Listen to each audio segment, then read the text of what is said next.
जय महाकाल, जय भवानी। मैं आप सबका हार्दिक स्वागत करती हूँ आपके अपने YouTube चैनल भगवती कृपा ज्ञान प्रकाश में। आप सब लोग कैसे हैं? मैं आशा करती हूँ कि माँ काली की कृपा से आप लोग स्वस्थ होंगे, अच्छे होंगे, खुश होंगे। तो आज का विषय यह है कि ये 5 कार्य करने से दैवी शक्तियाँ बहुत जल्दी जागृत होती हैं।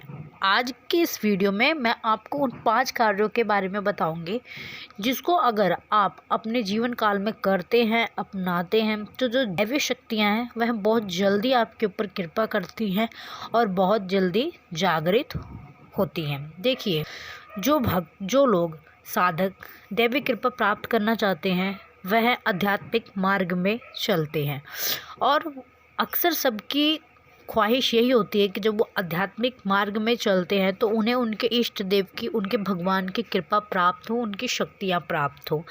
तो अगर आप यह 5 कार्य करते हैं तो जो आपके इष्ट देव हैं उनकी कृपा दृष्टि आपको ज़रूर प्राप्त होगी और जो दैवी शक्तियाँ हैं वह बहुत जल्दी जागृत होंगी।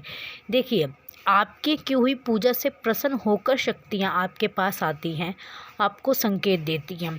कुछ शक्तियाँ अप्रत्यक्ष रूप से आती हैं जो आपको दिखाई नहीं देती हैं, आपको संकेत नहीं देती हैं, पर कहीं ना कहीं वो शक्तियाँ आपके पास होती हैं और वह रक्षा करने का काम करती हैं। और कुछ शक्तियाँ प्रत्यक्ष रूप से आपके पास आती हैं जैसे, और वह आपको संकेत देती हैं, जैसे कि दीपक में फूल बनना, पूजा पे बैठते समय आपकी आँखों से लगातार अश्रुओं की धारा बहना। ठीक है, पूजा स्थल पे आप बैठ रहे हैं तो आपका सिर का भारी होना, आगे पीछे आपका झूमने का मन करता है, या स्वप्न के माध्यम से वह आपको दर्शन देते हैं, या जो आपके दीपक की ज्योत की लो है वह काफ़ी प्रचंड रूप से जलनी शुरू हो जाती है। तो यह सारे संकेत होते हैं जो हमें ये दर्शाते हैं कि हमारे जो इष्ट, हमारी जो दैवी शक्तियाँ हैं वह बहुत जल्दी जागृत हो रही है, उनकी कृपा दृष्टि हम पर हो रही है। तो आज के इस वीडियो में मैं आपको ऐसे 5 कार्यों के बारे में बताऊँगी जो आपको करने चाहिए। देखिए, सबसे पहला कार्य जो है वह आपको करना चाहिए, वह बहुत इम्पोर्टेंट कार्य है जो आपको करना है। वह है कि आपको आपके अनुभव, जो भी आपके पूजा पाठ में अनुभव हो रहे हैं वह आपको किसी को नहीं बताना है।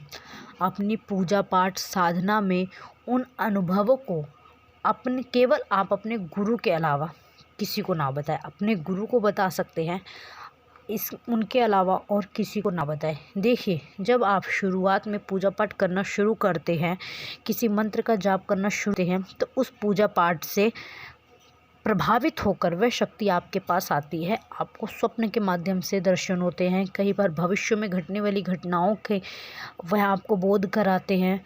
फिर आप क्या करते हैं कि आप अपने अनुभवों को दूसरे लोगों को बताने लगते हैं, और ऐसे लोगों को भी आप बता देते हैं जिनको इनके बारे में ABCD भी नहीं पता, जिनको आध्यात्मिक मार्ग से कोई मतलब नहीं होता। तो जब आप ऐसे लोगों से अपने अनुभवों को शेयर करने लगते हैं तो वह कहीं ना कहीं आपको जो विश्वास होता है उसको तोड़ते हैं कि नहीं, ऐसा कुछ नहीं होता है, ये सिर्फ तुम्हारा भ्रम है, ऐसा कुछ होता ही नहीं है। तो जब आप उस तरफ जाते हैं तो आप भी सोचने लग जाते हैं क्या वाकई में ऐसा है।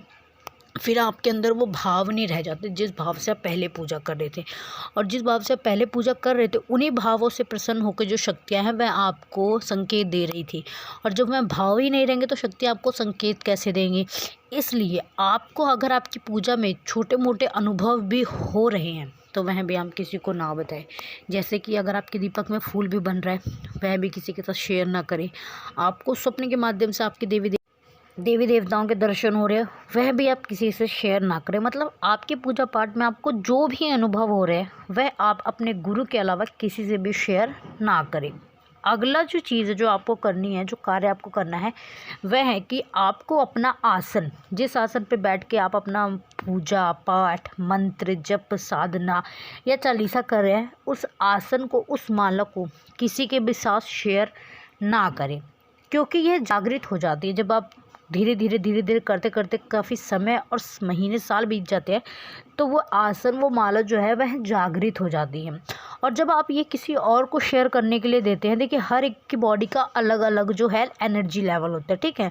जब आप ये किसी और को दे देते हैं इस्तेमाल करने के लिए, आपके ही आसन पे, आपकी ही माला पे कोई आपके फैमिली का मेंबर इस पे ही जाप करने लगता है माला पे और आसन पे बैठ के, तो दो शक्तियाँ आपस में टकराव होता है। इससे जो आपकी माला का जो एनर्जी लेवल है उसका क्षय होता है, आपके आसन की भी एनर्जी का क्षय होता है।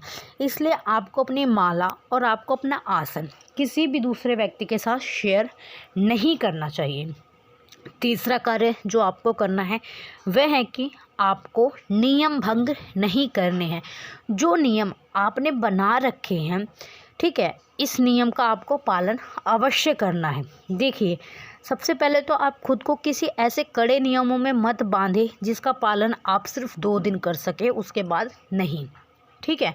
आप खुद को ऐसे ही नियम में रखें जिन नियमों का आप पालन कर सकें। जैसे अगर आप माँ काली की पूजा कर रहे हैं तो आपको माँ काली का स्पेशल शनिवार का उनका दिन माना गया है, मंगलवार का दिन। तो अगर जैसे आप कह रहे हैं कि मंगलवार को माँ मुझे आपकी ये सेवा देनी है, तो हर एक चीज़ इधर से उधर हो जाए, लेकिन मंगलवार को आपको माँ काली की वो सेवा करनी ही करनी है। या अगर आपने अपने पूजा का टाइमिंग एक बांध रखा है कि मुझे इस टाइम से इस टाइम के बीच में माँ के नाम की जोत जला देनी है, तो वह आपको करना ही करना है, फिर कुछ भी हो जाए वही चीज़ आपको करनी है। इसलिए अपने आप को किसी भी नियम में मत बांधे, ऐसे नियम में मत बांधे जिसका पालन आप ना कर सके। पूर्ण शुद्धता के साथ आपको पूजा पाठ करनी है। अगला जो कार्य आपको करना है वह है कि किसी का हाथ अपने सिर पर ना रखवाएं, ठीक है। कोशिश करें कि आपके सिर पे कोई भी हाथ रख के आपको आशीर्वाद ना दे, खास तौर से साधना के समय, ठीक है। और ठीक है, किसी भगत, तांत्रिक या साधक का हाथ अपने सिर पे ना रखवाए। कुछ लोग यह गलती कर बैठते हैं, कुछ लोगों के पास शक्तियाँ तो होती हैं लेकिन उन्हें पता ही नहीं होता कि वह जो शक्तियाँ उन लोगों के पास है, उन्हें पता ही नहीं होता कि वह शक्ति है, तो वह भगत तांत्रिक के पास भटकते रहते किसी कार्य को लेके। तो भगत जो होता है और जो तांत्रिक होता है वह ये साध लेता है कि इस व्यक्ति के पास शक्तियाँ हैं, तो वह आपके सिर पे हाथ रख के आपके शरीर से वह शक्तियाँ उतार लेता है। उसके बाद क्या होता है कि आपको जो पूजा पाठ के अनुभव भी हो रहे होते हैं वह भी होना बंद हो जाते हैं, क्योंकि वह जो शक्ति आपने अर्जित कर रखी थी वह तो आपके शरीर को छोड़कर चली गई, उस भगत ने उतार लिया, तो अनुभव की अनुभूति होना भी आपको बंद हो जाता है। तो साधना के समय या फिर अगर आपको पता है कि आपके पास कोई शक्ति है, तो किसी का भी हाथ अपने सिर पे ना रखवाएं, क्योंकि जो शक्तियाँ हैं वह हाथों से प्रभावित होती हैं, हाथों से बहती हैं शरीर में, बॉडी के अंदर। इसलिए खास किसी का भी हाथ अपने सिर पे ना रखवाएं। अगला जो कार्य जो आपको करना है वह है कि आपको सूतक और पातक का भोजन नहीं करना है।